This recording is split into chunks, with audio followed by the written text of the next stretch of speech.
Hello and welcome to NewsClick. India and China are facing each other off again in what is an unprecedented crisis of late, perhaps since the Sumdorong Chu incident close to 2 decades ago, and later the standoff on the Daulat Beg Oldie. This incident seems to have escalated already to a point where relations between the two countries are being seriously affected. To talk about this, NewsClick has with us today retired Navy Commander Atul Bharadwaj. Welcome, Atul. Thank you, Raghu. Tell our viewers what the standoff is about and how it has reached this stage. You know, there is a disputed territory between Bhutan and China. Both Bhutan and China are in talks to resolve the issue. Now, the present problem is in an area called Doklam, which is a disputed territory, as I said, between the two countries. Now, India gets involved in it because Bhutan is an ally of India, and India has some treaties with it which say that it will basically come in for its help in case it is needed. Now, in this particular case, it is said that China was building a road and coming right up to Doklam. Now, this particular plateau which China wanted to reach up to basically overlooks our Siliguri corridor, which connects the mainland to the northeast. So, the Indians feel that if China comes and occupies this disputed territory and reaches up to this place, then they will have a strategic advantage, that they would be able to use their artillery guns, and in case of an hostility, disrupt the entire corridor. So, India's interest is that. Bhutan's interest is primarily in in negotiating with China and reaching a stage where they are able to have a proper demarcation of their boundaries. In this particular case, since China had started building a road, the sudden news that we heard was that Indian military has moved into the Doklam and occupied the particular place to prevent any further Chinese developments in those areas. So, that is primarily the dispute. The Chinese are saying that India has come into their sovereign territory. Right. Over which there is obviously a disagreement. Over which there is a disagreement. Because nobody can occupy that territory at the moment. Neither China can occupy, nor Bhutan can occupy, nor India. Of course, India is a third party in the whole game. If I recall, the first physical clash took place between soldiers of the Royal Bhutan Army and the Chinese soldiers. They were physical pushing of each other, and as you know, none of the three parties in that valley carry arms with them. So, they are just sitting there in their tents, no gun barrels pointing at each other. So, they just physically are shoving. But the first clash took place between the Bhutan army and the Chinese army. And that's the situation where Indian forces have intervened. So, what we hear basically in the media is, this is what we primarily hear in the media, and we got aware of the entire situation once the Indian forces had actually moved into that particular area, and that's where the Chinese began to react, and the entire issue flared up. Sure. Now, India has been relatively quiet in this particular issue. Even our media has been generally been subdued on this particular issue.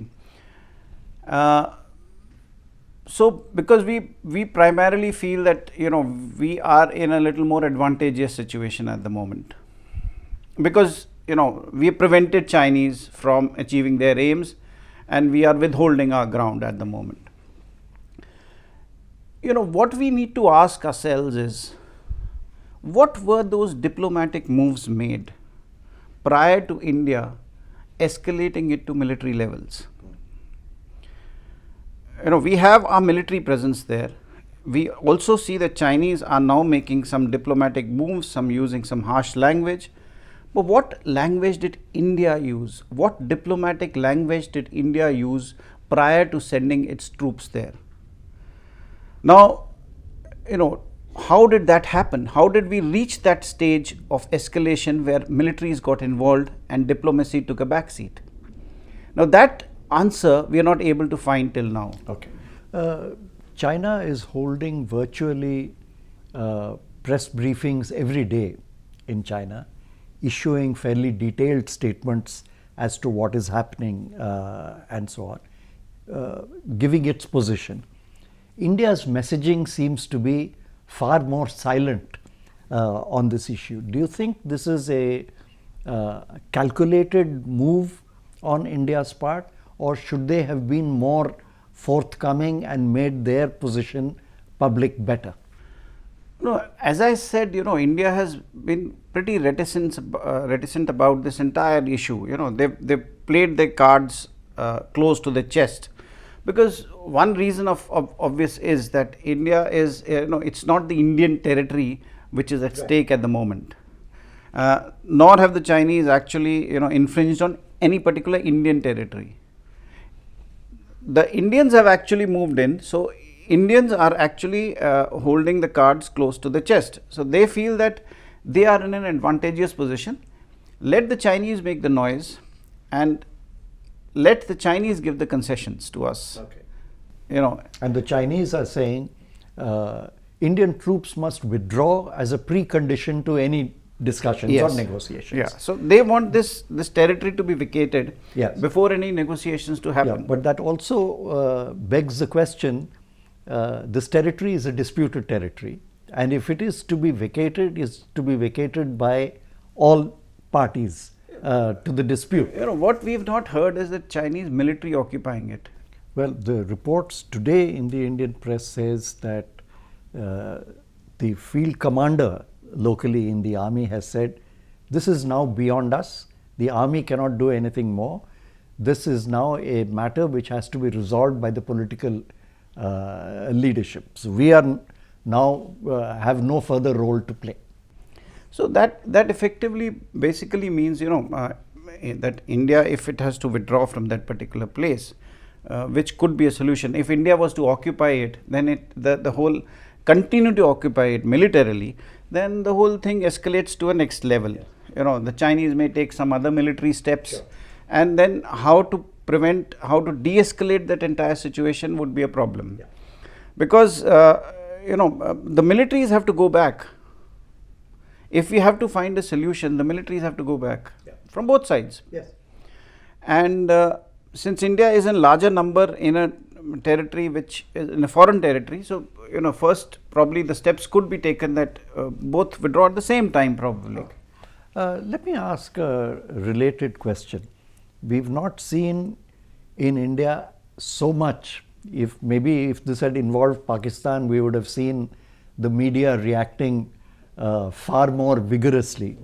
But there is this typical mood which is so common these days of whipping up hyper-nationalist sentiments on the Indian side, ratcheting up the rhetoric. But this time we've also noticed, at least vis-a-vis India, a similar kind of hyper-nationalist rhetoric in sections of the press and social media in China as well. China, of course, is now, is projecting itself to be the victim in this particular case. And India is probably assuming itself to be the victor. So it's playing the game in a manner that, it's playing a very subtle game. It's a game of brinkmanship, if you actually see in the whole game which is going on. India feels it's in a better position, so it'll behave more maturely. It'll control the levers of escalation and de-escalation. Basically, it feels that it has the levers to de-escalate or to escalate the situation. So they are playing the game very, in a very subtle manner. On the other hand, China feels that it needs to bring in its public opinion into the entire game and take the issue to the next level, because they've been hurt. They are showing that they've been hurt more, and India is actually not been hurt in that sense. The problem with India is that we're not very clear about what is the strategic importance in this whole game. Even if suppose we are a victor in this particular game, what is the strategic advantages that we are going to gain? One question is that did Indian military move in? Was it afraid that Bhutan could get into some kind of an arrangement with China and give up some other, take some other large chunk of territory and give Doklam and settle the issue with China? China has the economic levers with it. In the surrounding areas, if you see with Nepal, and other smaller players in the region, they are attracted to China because China has the money, China has the economic power, and it is reaching out to them. India in that sense cannot match the Chinese kind of an economic power. It cannot match the amount of money which China can put into another country's economy. So there is a kind of an attraction which most of these countries are feeling towards China, and India is little afraid of that. India is paranoid about that. If one looks at recent development, say over the last decade or so, we see that China has upped the ante with India vis-a-vis Arunachal Pradesh, vis-a-vis the Dalai Lama, his visit to Arunachal. There is a far more strident Chinese position on this, and the issue has been escalated with the stapled visas and so on. Why is it, do you think, that India and China, rather than moving forward towards resolution of the boundary issues, seem to be actually going backwards? If you actually see before this crisis happened, both India and the relationship, this bilateral relationship, what it was at its lowest ebb. It had gone down to such an extent, when India refused to join the Belt and Road Initiative Forum, and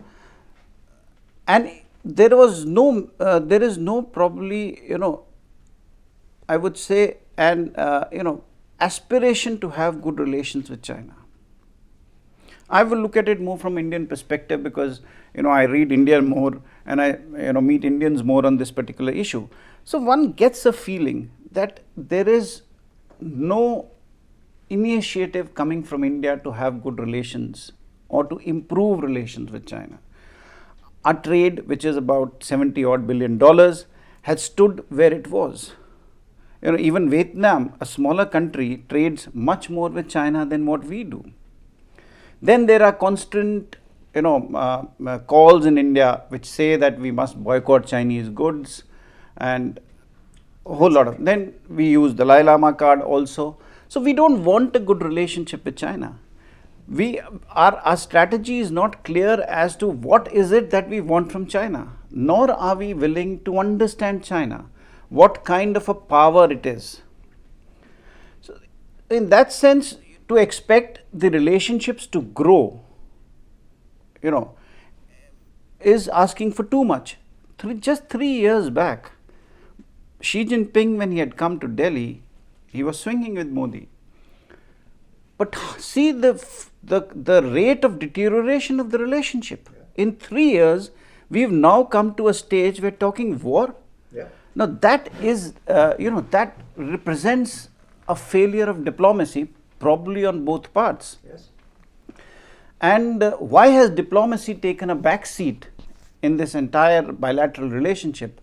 And why is military beginning to play a larger role in this game is a question that we need to ask. Right. And is it in our interest to let it escalate up to the military level? Thank you, Commander Bharadwaj. I hope we don't have occasion to return to this topic soon, that the situation does de-escalate and we can get back to talking about improving relations between India and China. Thank you. Thank you so much.